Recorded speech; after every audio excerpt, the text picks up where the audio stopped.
didn't expect this. So yesterday I felt like anxiety and stress and all sorts of emotions and feelings and and I was so tired and I knew I had an early flight. Luckily it was only like 12 noon, 10 past. But yeah, I always have this before traveling, and now I guess it was worse or more like oversensitive. I don't know. I'm so used to travel with my friend. I really miss her. Uh, Yesterday, I didn't even want to pack my things. I just look into what do I need. Yeah, I found a ticket. I already bought a ticket to Kuala Lumpur, Malaysia, for I think it was 40 euros, like dirt cheap. And lucky for me, because yeah, when she asked me, could you please come to Thailand with me? Yes, and then she she did like a 180, and then she found out about the video that I said something about her being something whatever, but she didn't watch the full movie, so she didn't realize that I'm actually not talking bad about her. I'm just expressing the things I'm going through. And normally I would talk with her about these things. You know, we've been sharing like everything for 5 years, and I miss it. I really miss it. I do have two very close friends in the Netherlands who I can call pretty much always, but it's not the same. It's not. It's not. I don't know. So yeah, I guess this is the painful part. This is the grief, the mourning. It's like losing someone.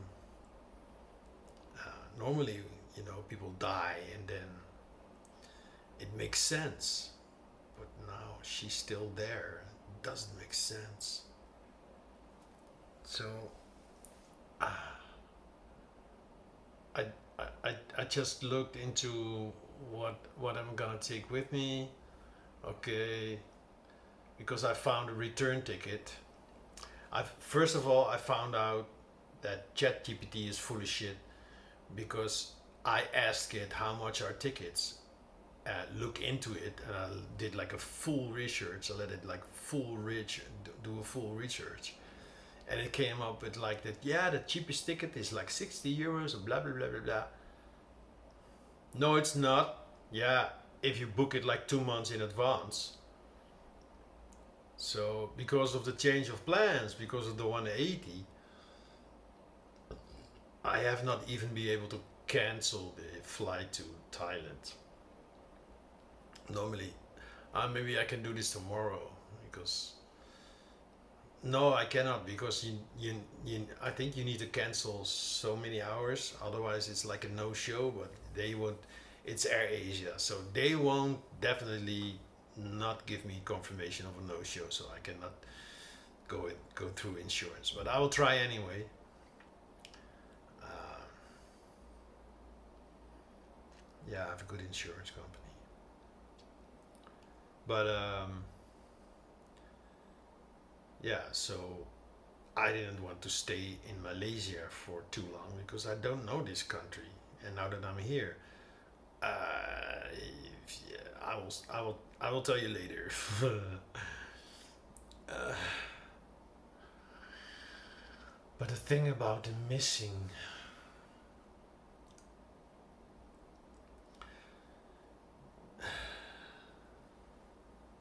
So normally she's the one booking the hotels, and she likes fancy places, nice places, and I, in general, don't really care as long as the bed is okay and the covers don't smell of heavy washing machine perfumated bullshit, because my nose cannot handle it.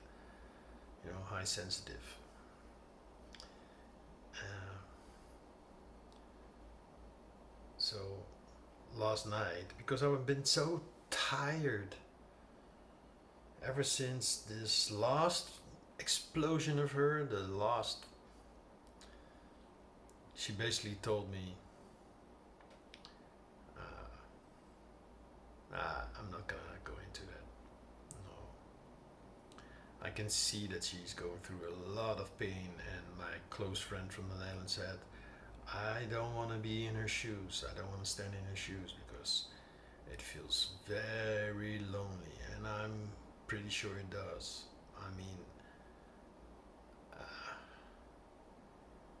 she's going through a rough time anyway, and then this, I understand. I totally understand. And yeah, that's also her choice to deal with it this way, you know, to blame it all on me, like I'm the asshole. I'm not. I'm a good guy. Just, I just couldn't deal with the emotional heaviness. I'm still not sure what it actually was, but it was just my system saying no. And yeah, I talked with my therapist, and she said, "Listen, this is the same as what she's going through. It is your nervous system on overload, and at some point, yeah, when your nervous system is on overload, it will just, you know, it will it will push the brake first. Then, if you're not listening, it will put on the handbrake, and if you're still not listening, it will just break down." I was so exhausted for 2 weeks. I could barely drag myself to Akamana for a coffee. I was in my room pretty much all day, just sleeping on my bed, you know, working on my YouTube things a little, but even then, I found it really hard to focus at times. I guess if you watch all my footage, you've seen it. You've seen me go like this, and then, you know, gradually, and then she exploded again. Yeah. So I couldn't sleep, and normally it's like this anyway, right? Before any like major event, my system is always like on alert. Yeah, I've been working on the subtitles of like the transcripts, automatic translations of YouTube, and I noticed that I say like and yeah a lot. Like yeah. But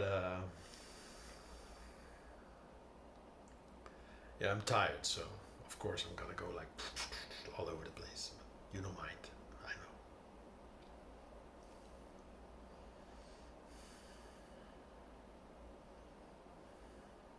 So couldn't sleep.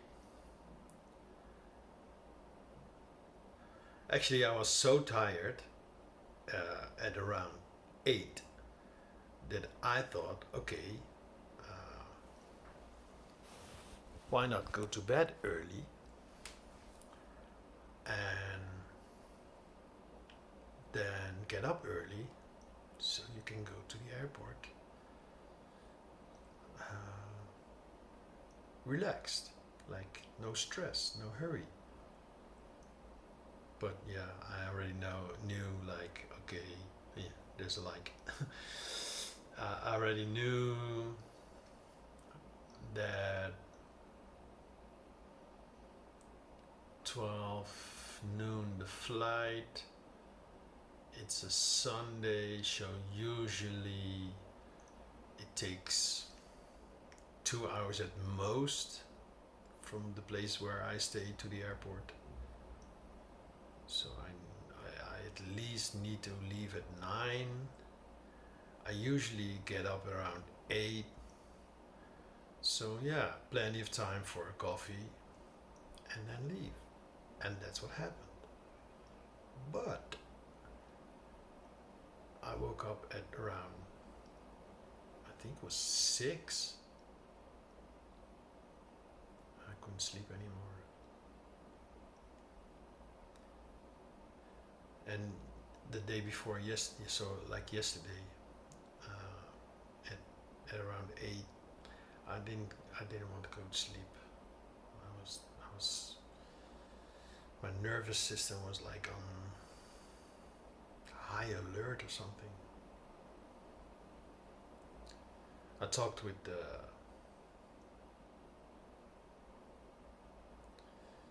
the other guy at Akamana, Dewa. He offered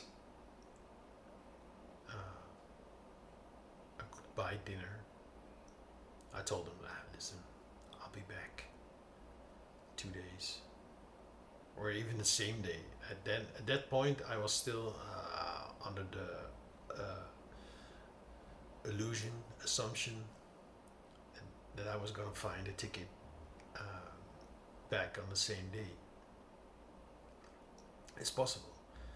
If you like a morning flight to Malaysia, then you just exit the airport and then you enter again and fly back. It's only 3 hours.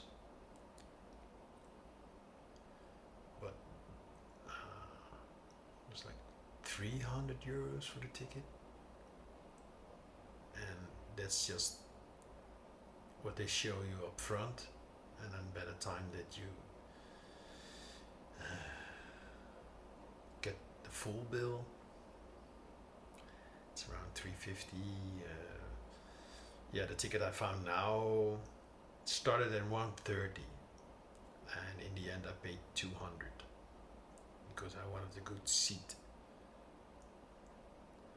And it's funny how the universe sometimes smiles at you and says, just trust, because this ticket, the ticket to Malaysia, it was €4, just hand luggage, no seat choice. I just wanted to buy the cheapest possible because I still was under the assumption I could extend or buy a new visum, a stay permit for 2 months, and didn't have to leave the country. But I was wrong. It's a single entry, so you have to exit and enter.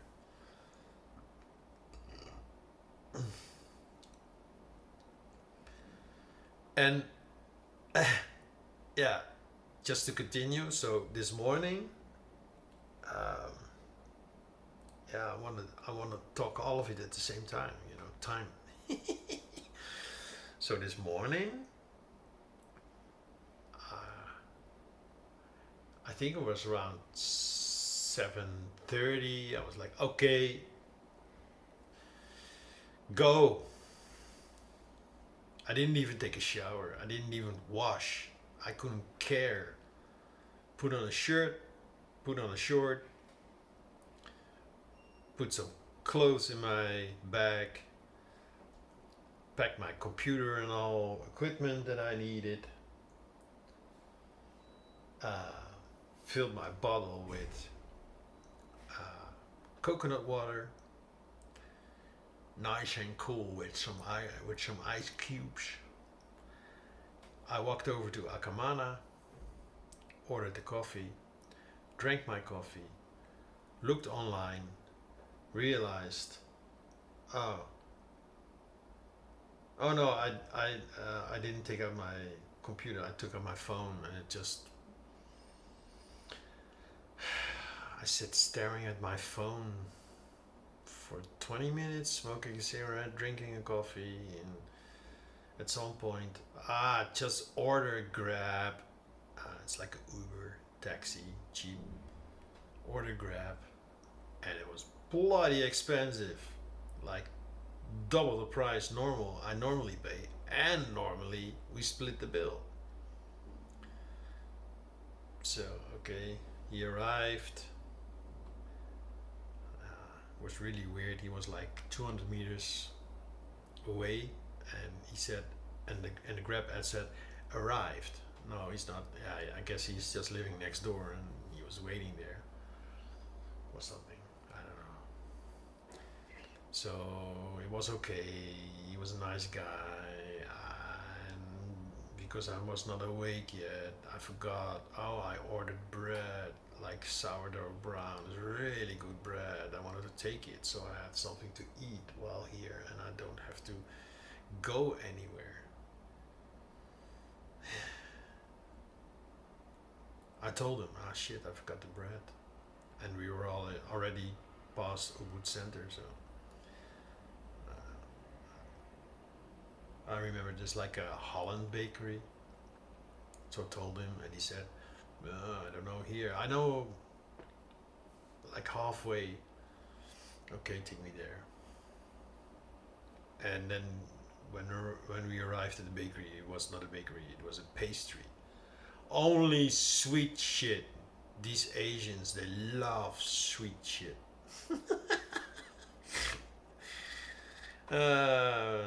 So we drove to another bakery. Luckily, they have some croissant and almond croissant. So yeah, to the airport. Plenty of time. Wanted to sit outside, smoke. I didn't feel like it. So tired still. So my intuition said, just go inside. You know, there's a place where you can smoke a cigarette in the Hard Rock Cafe at Gate 6, where we usually go when we go to Thailand. So I like strolled, strombo, I don't know in English. It's like stumbling. In Dutch we say slenteren.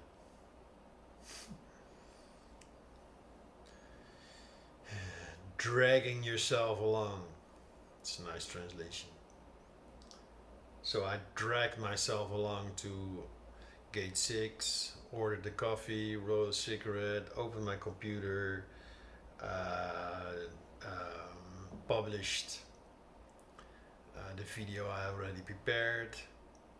It's an editor's cut, part 4 of the pressure cooker trilogy. It's like a bonus episode. But it's actually like a post prequel. I just had to add it to the trilogy because it ties it all back. It ties it all back together. Like, and then I realized when upon entering Malaysia, you need to fill in this declaration.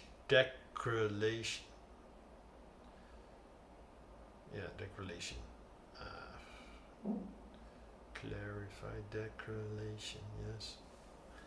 You know what I mean. And on my computer it was like easy. On the phone it's horrible because these apps, it's a website, and on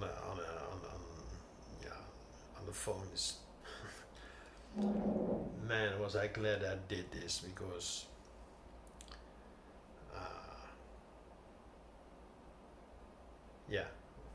this will come later why. So I was under the impression that the gate boarding would start at 11:40. So it was around 11:39, 30, somewhere between 11:35 and 39, somewhere between this. I don't know exactly, but I felt like, okay, and now I need to go. I don't like waiting usually, but okay, so gates gonna be open. Just go there on your, slowly, relaxed. So closed my computer, done everything, finished my coffee, finished my cigarette, and again, strolling to gate one, and then along the way I heard final call for Kuala Lumpur. And then I realized, oh no, gate is gonna close at 11:40. But yeah, no rush. I had no energy to rush, so I just strolled along, and then they arrived, and I was the last one, and the guy was okay. He showed my password. Yeah, boarding pass. Yeah, boarding pass. Okay, go. And then I came to my seat. I thought 17F, and there was a girl sitting there. So I said, "You're in my seat." And she looked at her ticket. She says, "No, 17F." And I showed her mine. Without my glasses, I cannot read these tiny letters. And she pointed like, "You're in the next aisle." And I was like, because the next aisle, there was only an elderly woman sitting there and no one else. Oh, so I was by the window. Again, always, I don't know why, but I said, like, there's always the wing. I'm sitting straight over the wing. Always.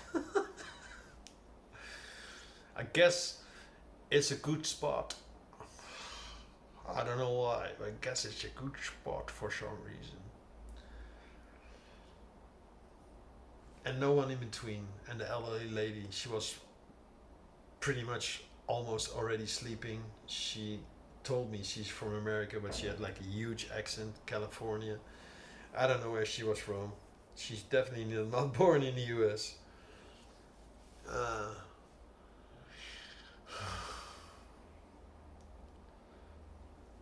um, yeah, and that's where it started. Like, normally I would talk with my friend or, look at her. Usually she is also, she has also like some anxiety. Flying is still, yeah, I mean, it can be stressful and dangerous, so fear creeping in. And I gave her these noise cancelling headphones, perfect. And this is usually where she sit, and then she's okay, I'm okay, and then I'm almost out of storage. Okay, so I need to wrap it up. So the flight was on time, I was on time, seat empty between me, sitting by the wing. We arrived 3 hours later. I fell asleep a couple of times. 3 hours went by like this. Arrived. Okay, the taxi driver couldn't find me because I was on level 2 and he was on level 1. I found him. I arrived here, and then this room and this. I will make a video tomorrow of this area. Okay, so then tomorrow I'll tell the rest. If there's any rest, I don't know. I need sleep. Lightbringer, yeah. Sometimes the Lightbringer is just dimmed. My light is dimmed now. I need sleep. See you guys.